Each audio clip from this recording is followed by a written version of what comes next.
Okay. Okay.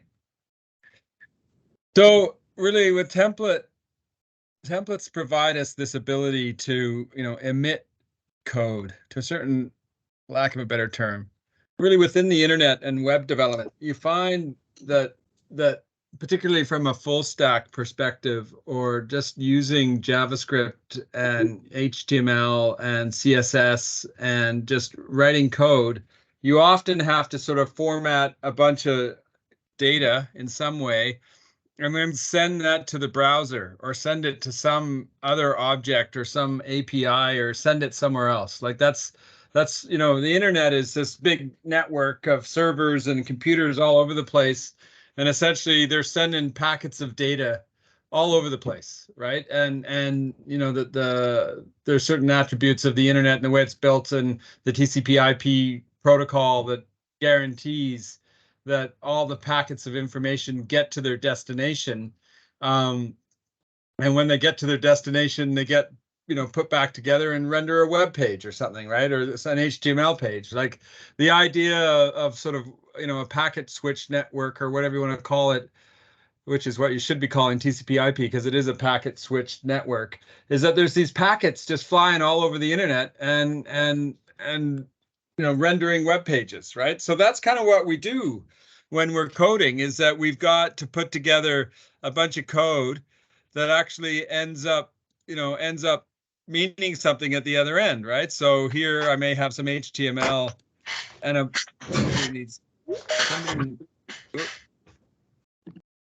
somebody needs to mute.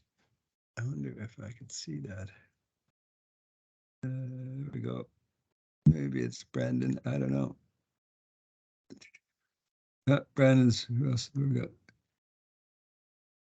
Okay. Okay. So let's take a look here at this code. Okay. So this idea of having templates, right? And this idea of bundling together a bunch of data that gets sent to the browser and rendered, right? So that's what we have here. And I've got HTML and here's just some basic HTML, but I'm needing to insert like the first name and the last name into that particular HTML page, right? So let's take a look at let's actually comment this one out also. So I can look at this, right? So I'm down at the bottom here, I'm doing console logging out the HTML. I'm also going to write this to the document body. So I'll talk about that in a moment. But let's just demo it so we can have a look at what's going on here. And let's look at the HTML page. Let's go live with it.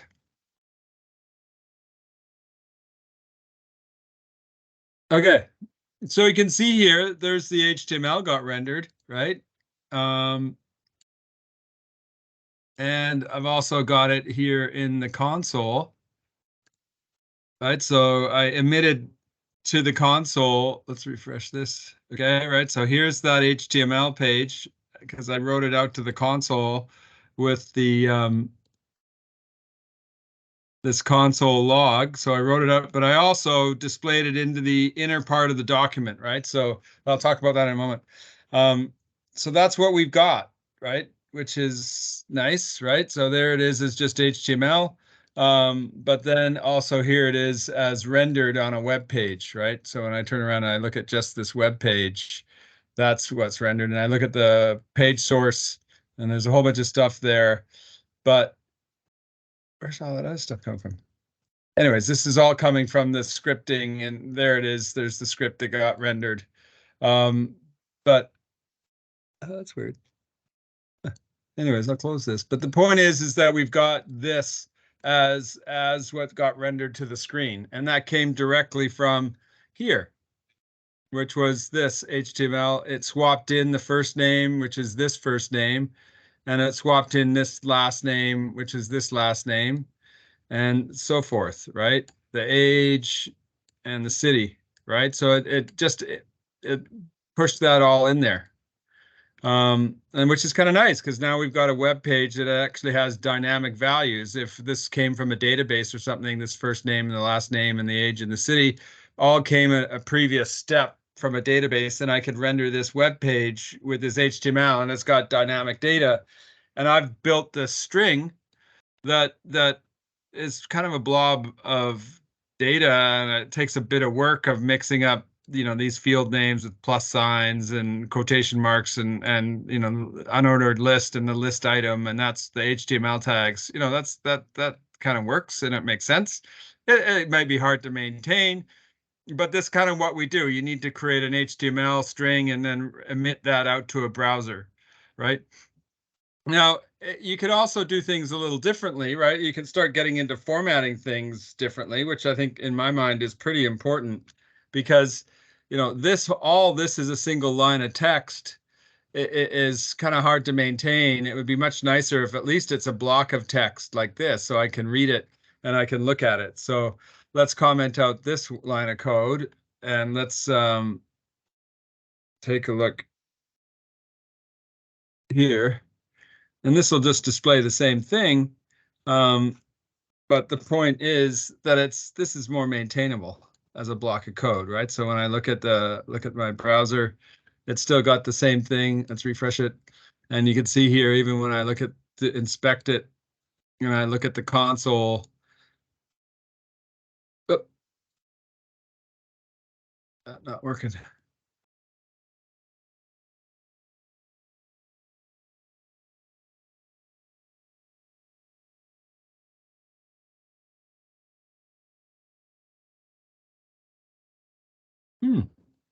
What happened there, man?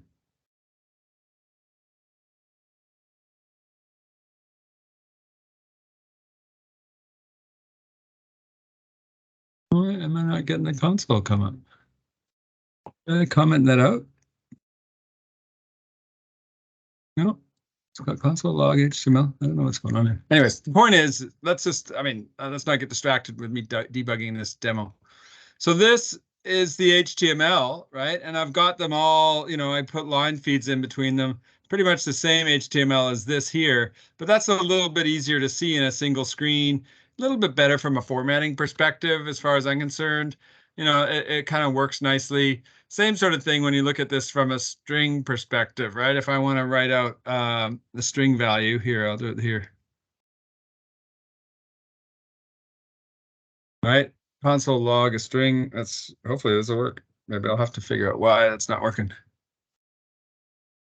Maybe I need to restart it.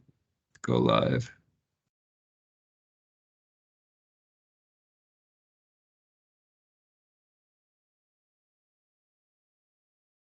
Why is that not rendering that page? Bizarre.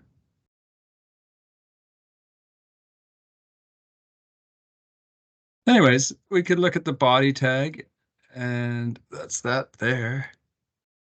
Why am I not getting that console right working? Live reload enabled.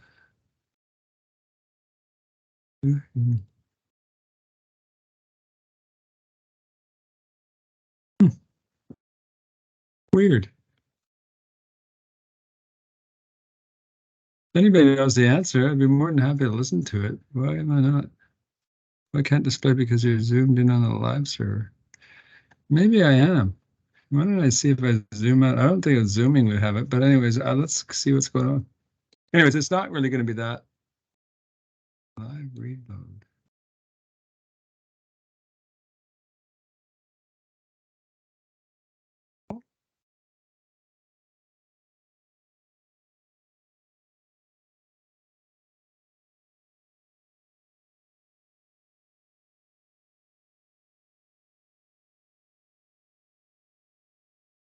Man, oh man.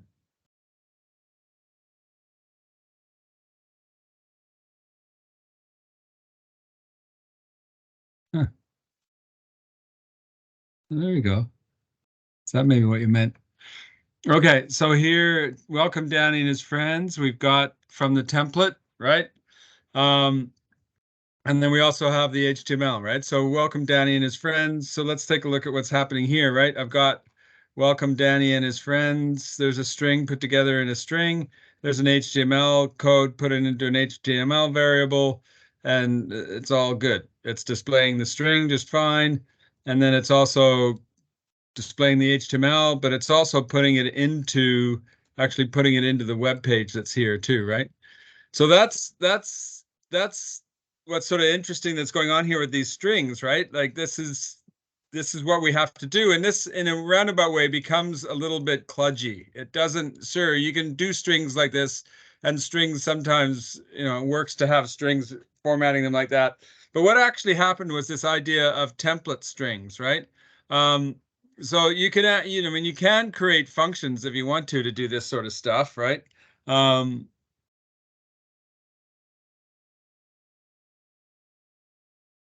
where you're going to have a function and make a call to a function and there's a greeting, right? That's great. But let's also try and now let's get into the template literals where we have an actual string, right? And this is these backticks. So when I look at, there's really three different ways to do strings, right? There's just your regular quotation marks, that single quotation marks. There's also sort of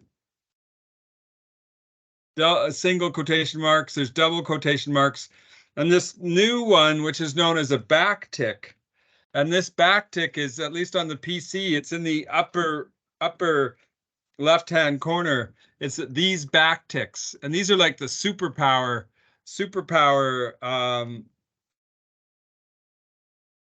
quotation marks, right? They have superpowers, and they're known as template strings, right? As these double backticks, right? And you need to probably, I would suggest that you migrate to using backticks all the time. Because what it does is it allows you to use, so this is a string built with a backtick, right? So this idea, there's the backtick, and then there's the backtick, opening, closing. But you can see here, even within this string of data, that it's got a regular quote, single quotation mark there. It's also got double quotation marks all within these single backticks, right? So it's like this superpowered quotation marks that you can put other quotation marks into it because you need to have them, right? And then there's also this idea within these backticks where these template literals, right? So what I can do is I can easily embed the first name just within the $ squirrely braces, right? So when I look at that and I save this and take a look at it on the screen in the browser, oh, look at that. Oh, I know what that problem is. I need to get rid of these.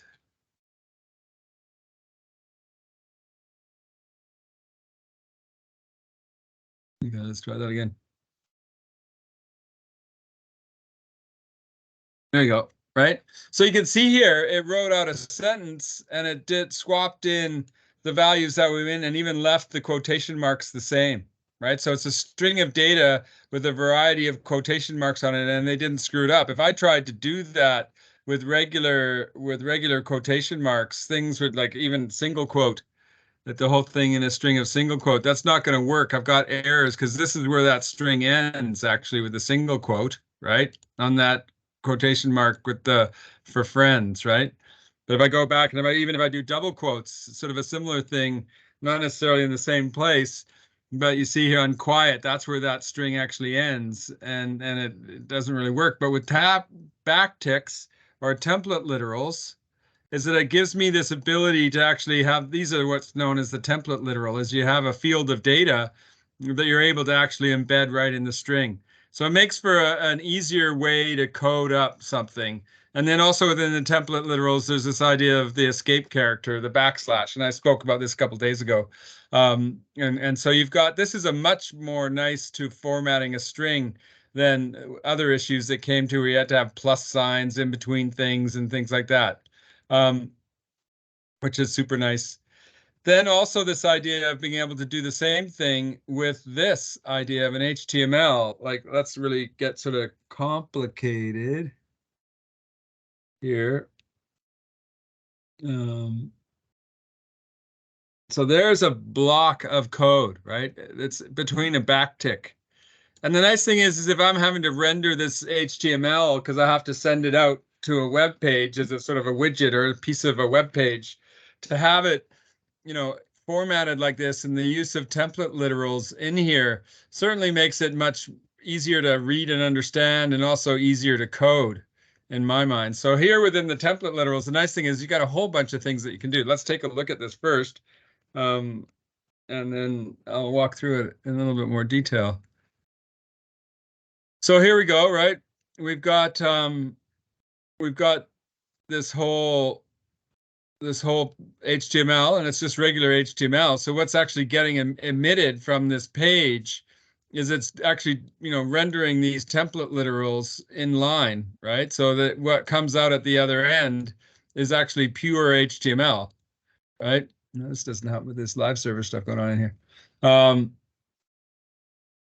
But the point is that, we've got this HTML. I gotta try and figure out how to get over this. I will. I don't know why it's doing that.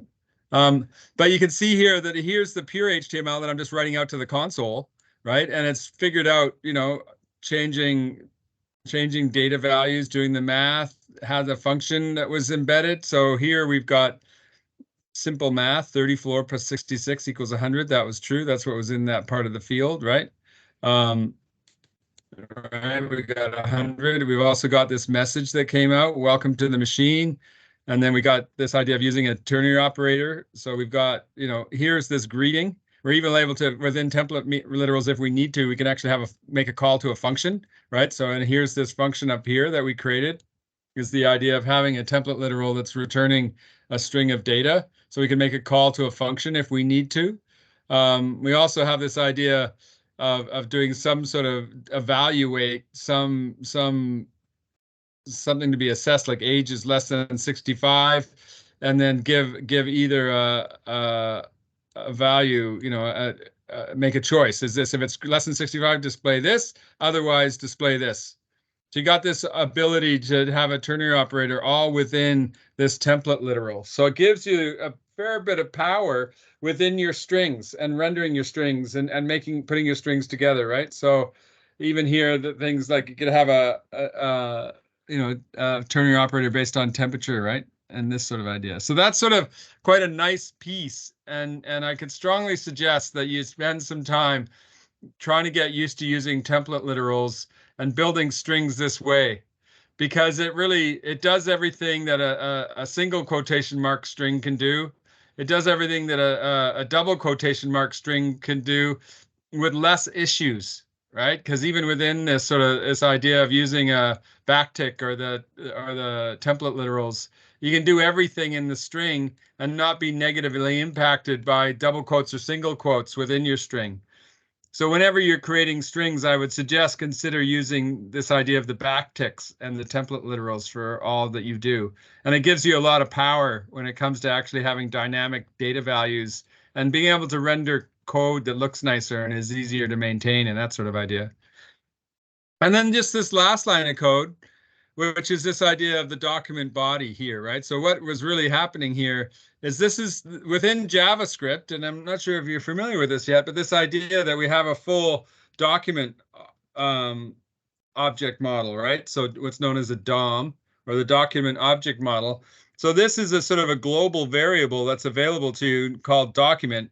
And what document is exactly this, right? This whole web page. Let's close that, just get out of the way. Is this web page is known as a document, right? It's this whole document web page that's what it's known as a reference in a browser, right? So this is JavaScript and running on this particular page. From a coding perspective, the document is this particular document or this particular web page, right? So when I look at that, I've got, this is making a reference to the document. When I go, there's so many in this whole type ahead, but this idea is there's just really so many features that are available to you from the document object, right? There's like, when you read this over, you got on-click events, you got, header events, head events. You've got, there's no shortage on my mouse over. So many of the events that are available to you within JavaScript are all a part of the document object model. But one of the things that's super important here, and that we're really only going to touch upon in this class, because we really get into this stuff in semester 2, is this idea of using the body tag. And this is really the body, very similar to this idea of the body tag, right? Like when you think of a web page, somewhere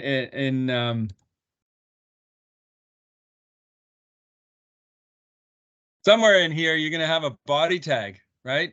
So here we got the body tag in this web page. right? There's a closing body tag, and that's make reference to these things because a body tag is kind of making reference to what's going on overall here, right? And so that's the body, and then here inner HTML is somewhere inside the body page. You can insert HTML yourself, right? So that's exactly what we're doing here is I'm turning around and I'm injecting the HTML that's rendered right here, right? This HTML that's put in the backticks. And, as the JavaScript engine, it parses out all this. So really what happens is JavaScript internal to the browser actually parses all this information, and the template literals do that replacement for you, like the way that in the browser that's running on your computer, right? This browser that's running on a computer, when it gets a new web page, it's going to parse out, and as it receives that data to render on the page, it's going to parse it all out, and it's going to turn around and render the page. And that's now that we've got this HTML and all those been parsed out, and the greeting's been replaced, and the city's been replaced, and the last name, all the work that's being requested here becomes what's in that variable at this point in time, and then it get rendered on that on the inner part of the HTML of the body tag. And that's what's happening here. You can see that on this page, right? It's got all this information correctly evaluated, right? There you go. That's template literals. I can say spend the time. Interesting.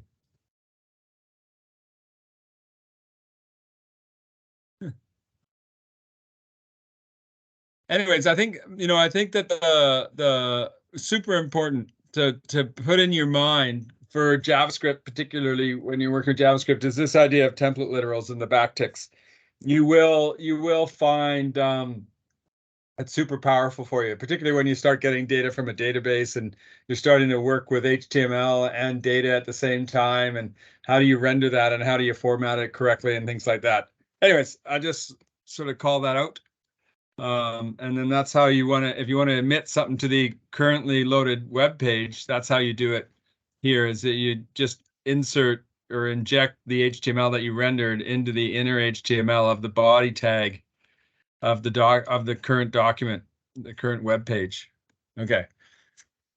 Enough about that. There's no questions. I will continue on. Woohoo. Arrays. Yes, arrays. Another one of my favorite subjects. I love arrays.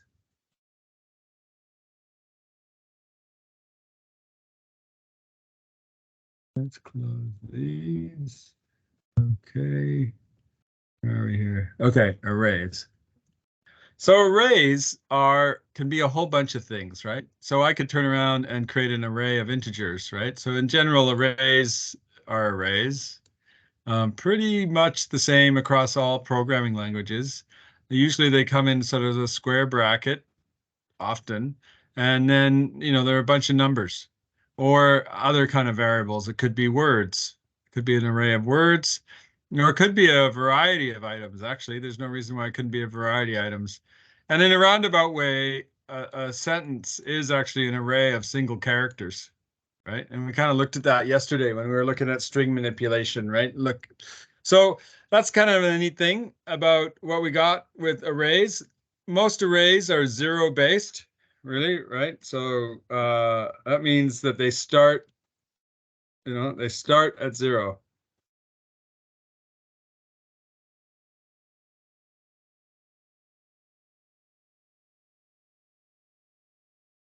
Oops. Which is really important to remember, right? That so that when you're making reference to anything in an array, the very first element right here is in the zero position, right? Not the first position, which sometimes you kind of just have to shift your brain a little bit and go, oh, okay, yeah, it's zero based. All arrays, usually there is an element in the zero position. Zero is a position in an array. So we've got some work to do here. I've got this idea and this ability to, I should probably, but how do I do this? Comment some stuff out here. comment that out.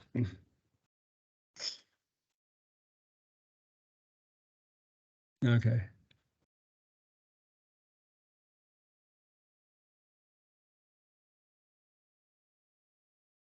Comment that out.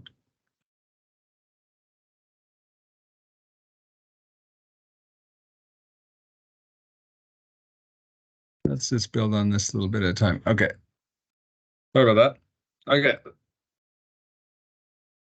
So let's look at what we have here. Right here, I'm just going to sort of, nice thing about arrays is that they provide us a lot of tools to help us with our work, right? And so here we've got this ability to actually evaluate the length of that particular array.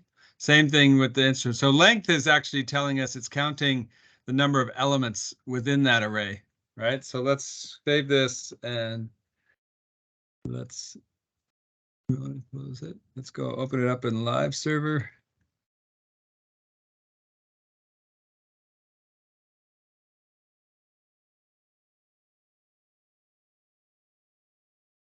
Oh, that's not going to help. Hang on. Let's uncomment that line of code. Okay, let's look at arrays.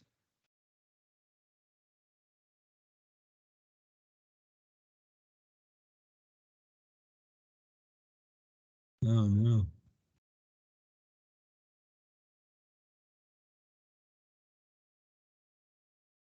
Okay, so you can see here that within the integers array, there's 9 elements. Within the instruments array, there's 5, and within the assorted, there's 7. So let's just check that that's true. So 9, 1, 2, 3, 4, 5, 6, 7, 8, 9. Yes, there's 9 elements. It may be 0 based, but there are actually 9 items in that array. When it comes to the instruments in the instruments array, I've got 1, 2, 3, 4, 5 items. And when I look at the assorted array, we've got string 1, number 2, false 3, 4, 5, 6, 7. So there's 7. So that was correct, right? We had 9, 5, and 7. So that's what's sort of nice about anything that's an array.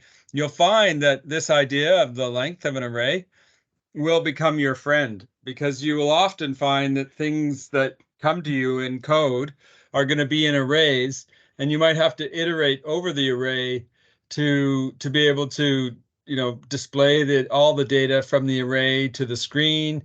You want some way to iterate, and you need to know how many elements are in the array, so I can do a for loop to say, for the first 1, 2, 3, 4, all the way up to the number that are there.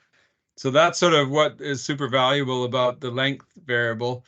As you can see here, it shows the length regardless of whether it's numbers or words or even an assortment of different types, right? And here we've got this array that's got a string value, a numeric value, a Boolean value, an object as a value, a JSON object as a value, a null value, undefined.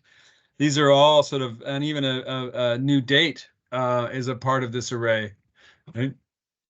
Okay, so you've also got the nice thing about arrays that you've also got this thing to be able to assess whether something is an array, which is kind of nice, right? It's kind of nice to be able to encode, say, hey, I just received this thing in code. I might want to check if it's actually an array. And so here you can see, let's take a look.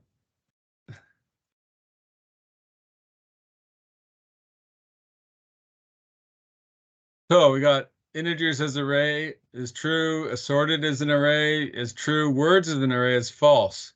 So even though I've kind of said to you already that a sentence is kind of like an array, it is kind of like an array, and it can be in many ways treated like an array. And we saw that yesterday when we were able to actually look at the certain element of an array. Because I could go right here, I could go.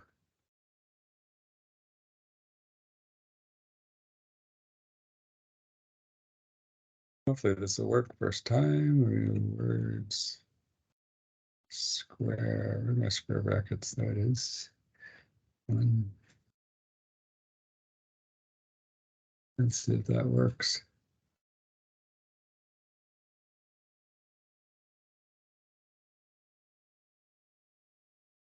So you can see here, words is an array. So what do we have there?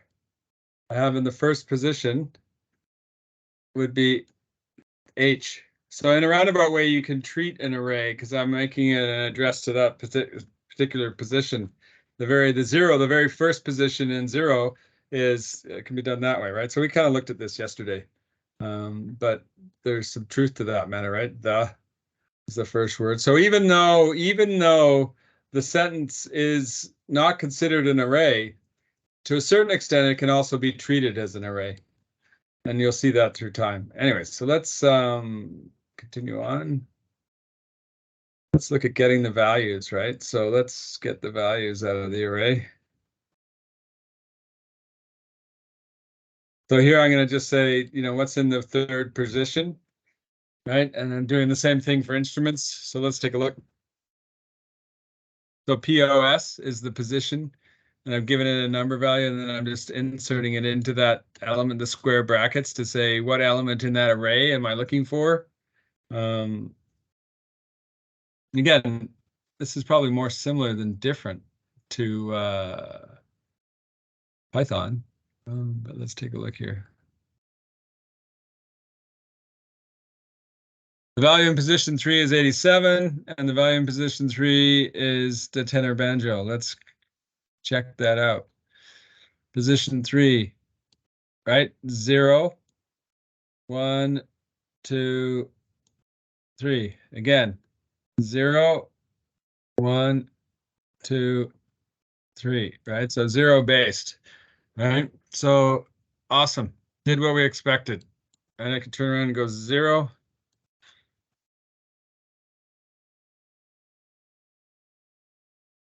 Piano and 98 in position 0. Right? Just proven that it's 0 based. Woohoo! I know you guys are screaming with excitement. What we got here? Okay. This is interesting, right? So this is the programming language for the next 3 semesters in its variety. It gets much more complicated than this, but okay, JavaScript.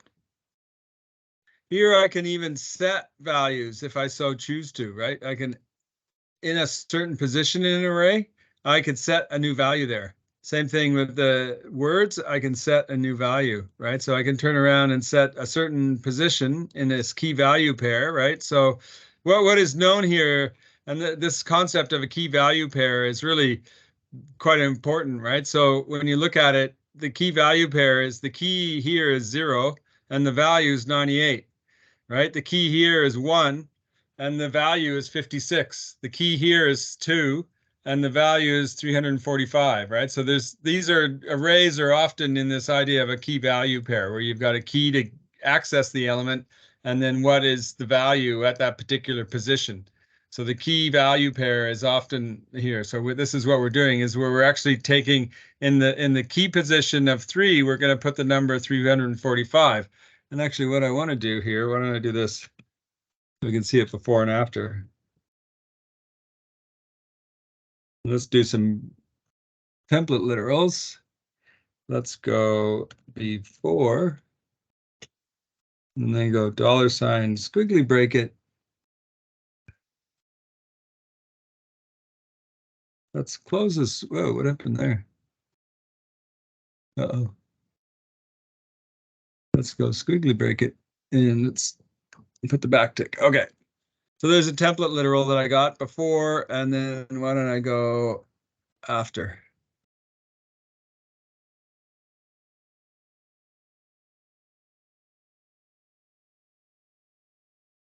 Whoa, not that key. And let's go. There we go. And let's go after. Okay, so let's take a look. What magic did we have? So in position 3, I guess it was, wasn't it? In position 3? Yes, in position 3. And then we didn't do before and after, but we got ukulele. So it's 345. Actually, let's change this to be just so it shows up as evil.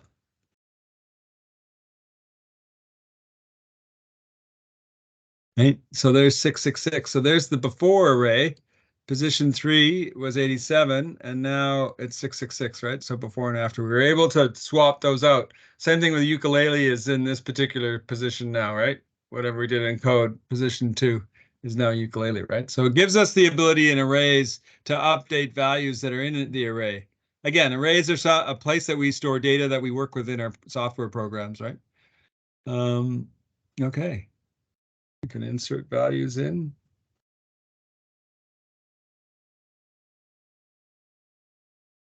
Let's continue on. We can find things. So what I want to do, okay. So here I'm going to create this, and it's just for surface P. This could be a key value, but let's say this is an index, right? So the index value, in fact, you know what? I should probably change this to key. I don't know why I put, let's call it, because these are really key value pairs. So let's change that to key, because even though, let's see that key. Okay, so let the key be blank, and here's the item 91. So here I really want to find item 91. So that's somewhere in my array. Yes, there's an item 91 in there, right? So I've got this item 91 in my integers array.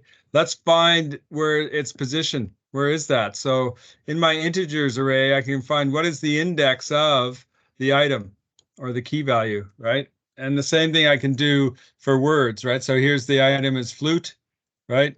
And here the item is 91 item. So let's take a look and we run this. So the index of item is 91, is the number 6, and the index of the item flute is in the first position in the first key value, right? So that's, I'm assuming that's going to be true. Yes, flute's in the first position, and 91 was in that 1, 2, 3, 4, 5, 6, 7th position. Is that the way that was? Whoa. Yeah, 6th position. Zero based, right? So even though it seems like it's in the 7th position, it is actually a number 6 because of the zero based array. Let's keep going.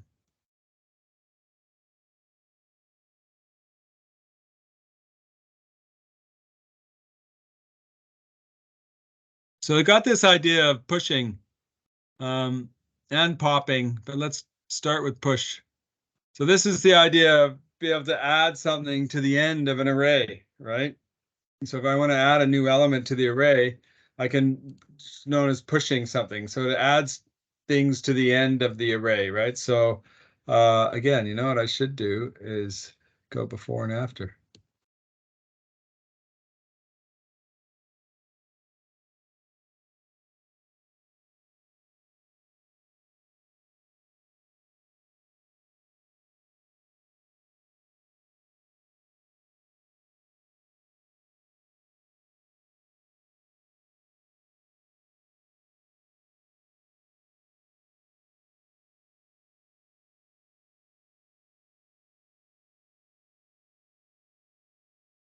So you can see here before the 876 wasn't even in the array. So when we pushed it onto the array, it pushed it to the end of it, right? That's what this idea of the push does. Same thing happens for mandolin, right? You can push something to the end, and you can see here that's now at the end of the array. The mandolin is at the end, so added it to the end. Same thing with strings. Okay, let's continue. Woohoo! Add to the front. Now this is sort of the idea of unshifting it, right? So you need to, if you're going to add something to the front, you need to shift the array, right? So you're this idea of shifting the position so that you can put something in the beginning, right? So let's take a look at what this does. Probably best if you just watch it and see. I shouldn't, to a certain extent. Again, I should have thought about this earlier, just to prove it.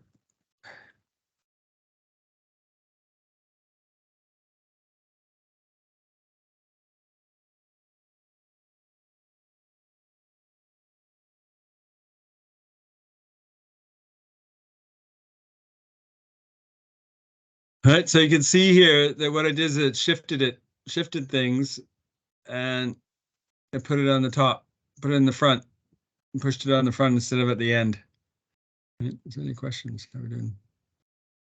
Yeah, awesome. Thanks, Chris. Where are we here? Right. I was able to put the kazoo on the front of the array. You can see here it's got kazoo on the front.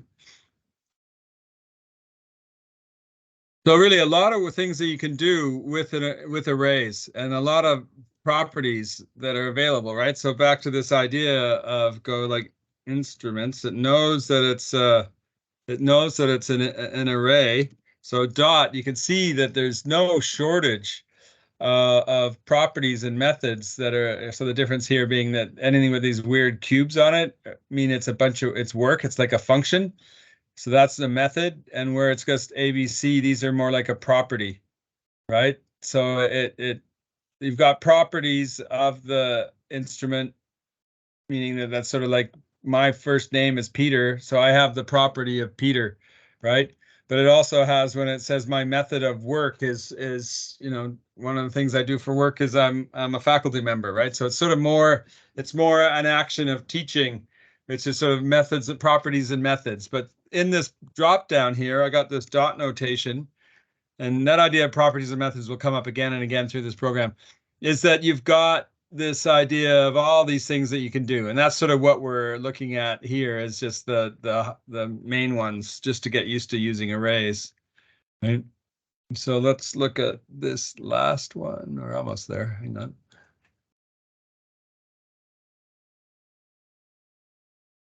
Well, let's move a little faster, Peter.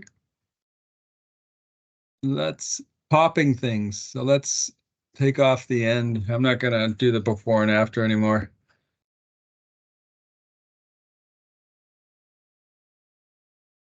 So popping, the idea of pushing popping is that you push something onto the stack, and that means you put it on the top of the stack and you pop it, and you usually pop it off the top of the stack. And that's sort of what these concepts of push and pop are about. So you'll see here that when we run this, it's actually taken it off the end, right? So it's these arrays are one shorter and it's popped it off the end, or if it's pushed it on the end, right? So when I look at this, when I look at the integers, 43 is the last element, and on the array for the instrument, ugly stick was the last element. And you can see both the ugly stick and the number is popped off the end. So that idea of pushing and popping, you'll get, I know it's kind of funny, but that's what that terminology push and pop is it sort of comes from the computer science concept of a stack of data where you push stuff onto the stack and you keep putting, and it's kind of like putting them on a queue and you put them on the top. And then when you pop something off the stack, it comes off the very top. So look at, when you're working with arrays and pushing and popping, think of it as a stack of elements and you push it onto the top and you pop it off the top. Let's go here. Here's this, taking it off the front. Again, more weird things that you can do with arrays, but I do think it's important to sort of play around with these things, right? Is that we're taking the piano's gone and we got the first numbers gone, right? So this one was this idea of take something off the front by shifting the whole array, right? The idea of the unshift that we looked at later actually allowed us to put a new element into it, right? So really the idea, and this is where I actually find shifting, the terminology is kind of weird. Unshifting means I can add something. That doesn't seem right, but I mean, the idea of shifting is that you're really shifting the whole array by one. And that's what the concept of shift is, which is sort of, unshifting allows us to put something onto the front. Shifting brings it back, so it takes it off the front. Here we've also got this ability to turn around and take stuff out of the middle if we want, right? So we have to tell it the position and we have to tell it how many elements, right? So here we can see that we're splicing, taking out of the middle. I can do it at instruments and integers. You can see here that what I've done is taken two elements out.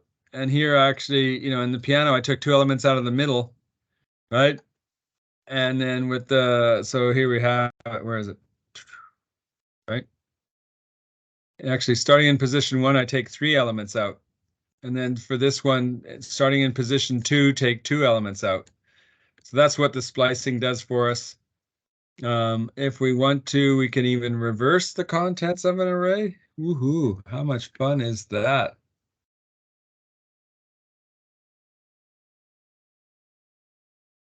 Now let's just check that that did what it's supposed to do, and it did. We reversed these things. I don't know if you remember, but at least piano, flute, guitar, banjo, and ugly stick are now reversed. The numbers look reversed to me. Again, these are all fun things you can do with arrays, right? We've also got this ability to sort arrays, right? So I can sort it, and then there's a way to do so. Yeah, let's take a look at this. Hang on. Probably better to demonstrate it, and you'll see what I'm talking about. Okay, when you sort it, it doesn't make sense to me, right? Like when I take this as my array, and this is what it is at first, and then I sort it, and this is it. Well, what it does is it's really just sorting on the first number, right? Like it's not sorting it on the whole numeric value. It's just sorting it on the first digit, right? So that sorting, that kind of makes sense, right? 1, 3, 4, 5, 5, 7, 8, 9, that sort of idea. So it's just sorting the array on the first digit. If we want to be able to do a little bit more than that, you have to do some fancy coding, which is, and this is described here in this blog post that I embedded here. But you have to have this where you're sorting it and you're comparing these two operators, and it depends on A minus B, which one goes first, right? That sort of idea. And that allows you to actually inject your algorithm into your sorting algorithm. Because in general, sorting is just going to sort on the first digit, right?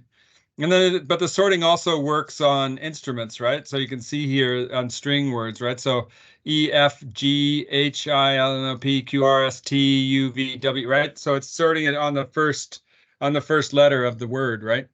So that's sort of what sorting does. Wow. Are we having fun? Okay, almost having fun. Let's look at the last thing, which is going to be objects, which in my mind are sort of the most interesting of it all, but hey, it's all interesting. Um, let's look at the objects. So objects are really object literals, right? So these are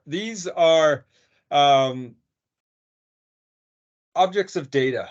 I don't know how else to say that. This is a structure, and this is really introducing this to just the first time now, but really getting into this idea of objects of data, and getting used to this sort of syntax, which is this is again is sort of what's known as a key value pair, right? So this idea where in the array you had a number, and then that would give you access to the data.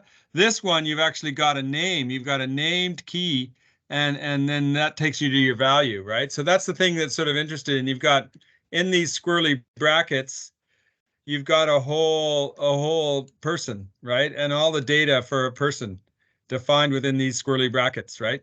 And I've actually named each field, right, within this object, right?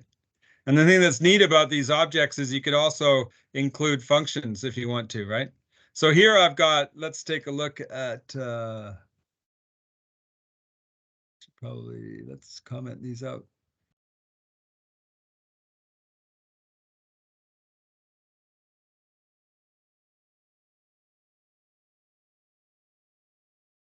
So let's play with this, right? So let's call peeps, and the peeps is the person's age, right? So I can actually get age. So this is the function call. And then we'll look at it a little bit more. Do I do that here? Okay. So I can actually look at get age and make a call to a function, right? So here's this function, and it's get age, right? So let's actually, I'm going to comment this one out because I'd rather do this a little bit differently. Here. Geez, I change my mind when I teach. I didn't realize that. When I teach a course, dot. So you can see here when I go person dot, it's giving me all the properties and methods of this particular person, right? So I got first name, last name, birth year, address. These are all elements or attributes of this person. And with the dot command, I can go dot, and it's going to tell me all these things, right? These things about this person. I could go and go last name if I want, right? So let's go look at last, right? And then I'll get that and put it in here, and then I'll display it to the console, right? So the last name is Bobson. So let's see if that's what happens. I'm going to need to close that one, and whoops, not going to go live. Sorry, there's something. Give me a sec. That's there. We go. Oh, Bobson was there. Whoa, I moved too fast. Okay, let's try that again.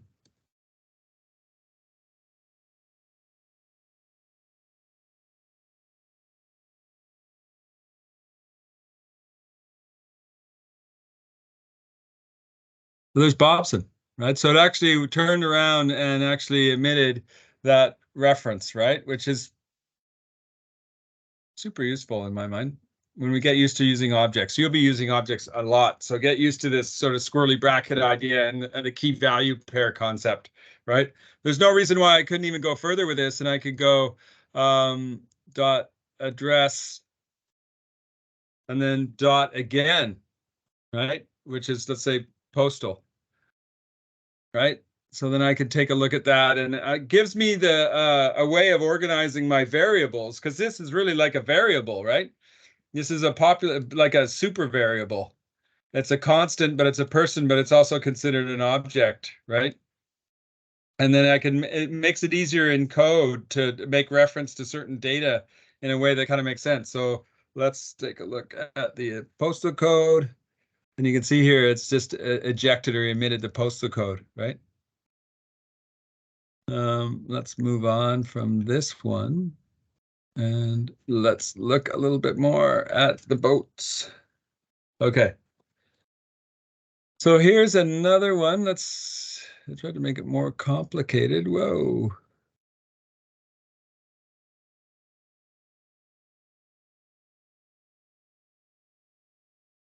Let's go there. So it's the values going there. So let's actually go this way.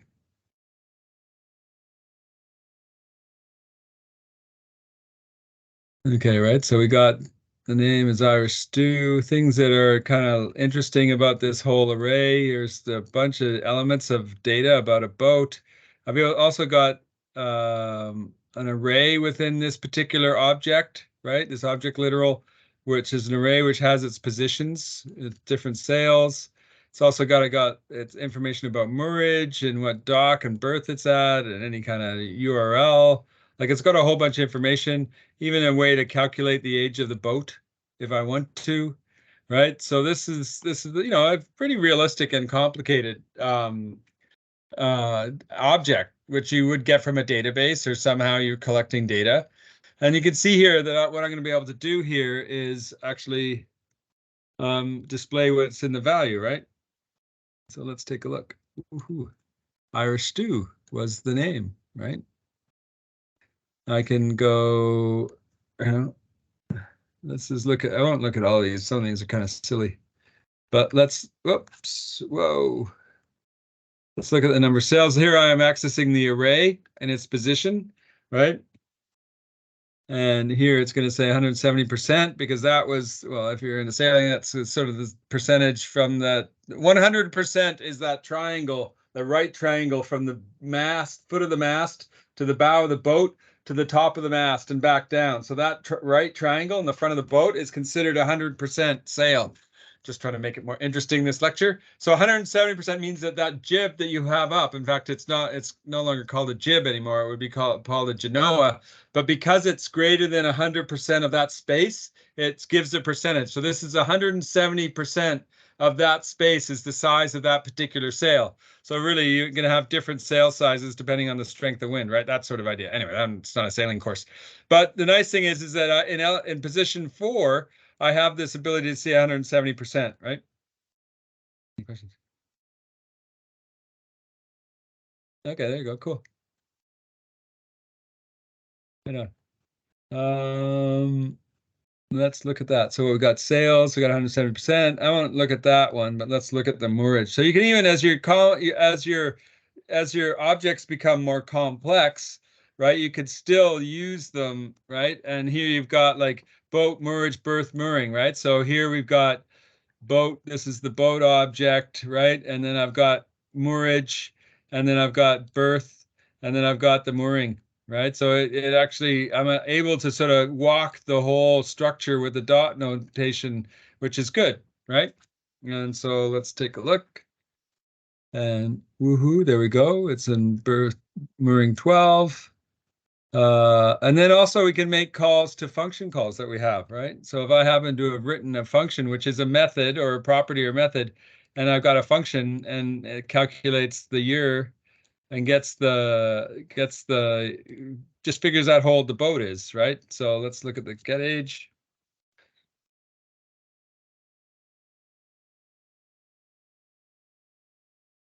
28-year-old. Oh, that's not too bad. I wonder what the price is. So what's that? That's a Catalina, 3320.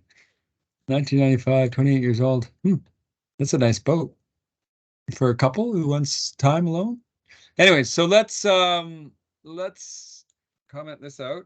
Let's comment more than that out. Let's comment all of this out. Whoa.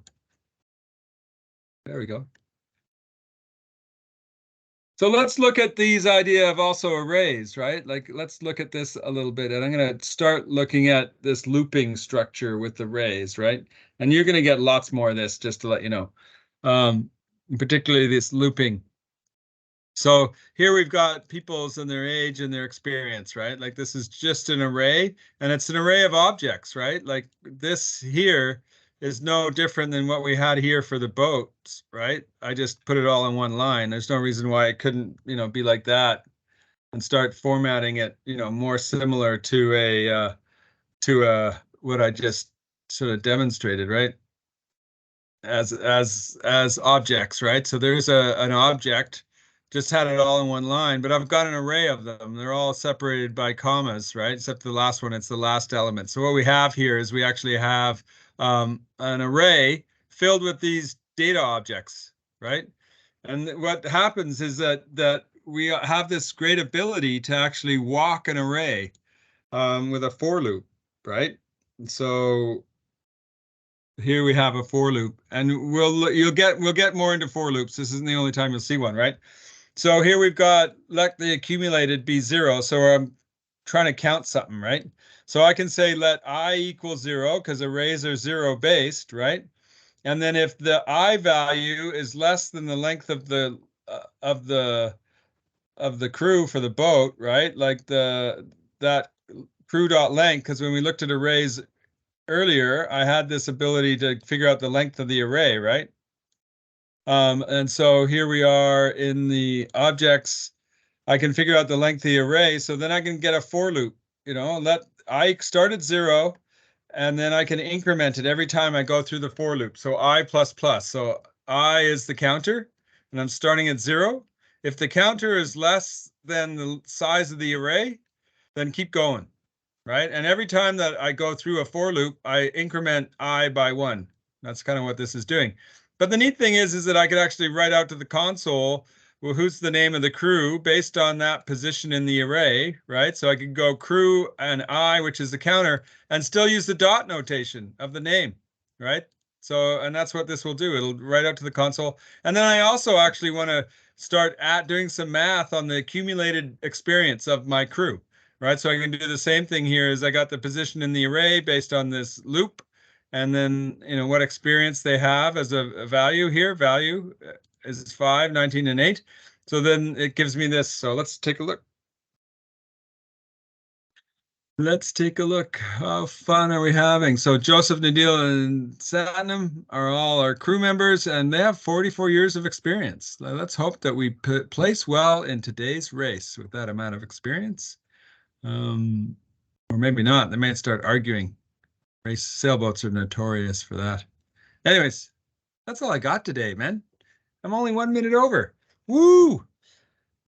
So that's and then I got an exercise that I can put out, which is really similar to what we just looked at. But keep in mind that this is our journey.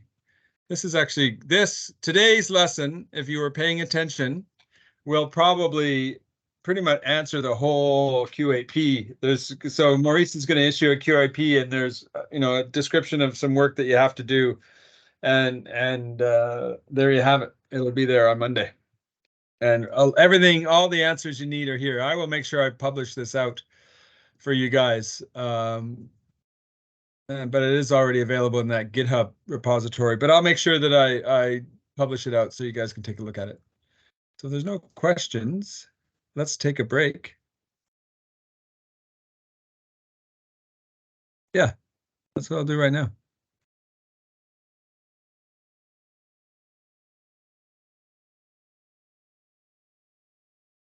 Nice. Okay. So let's take a break. It's 3:02. Let's come back at 3:10.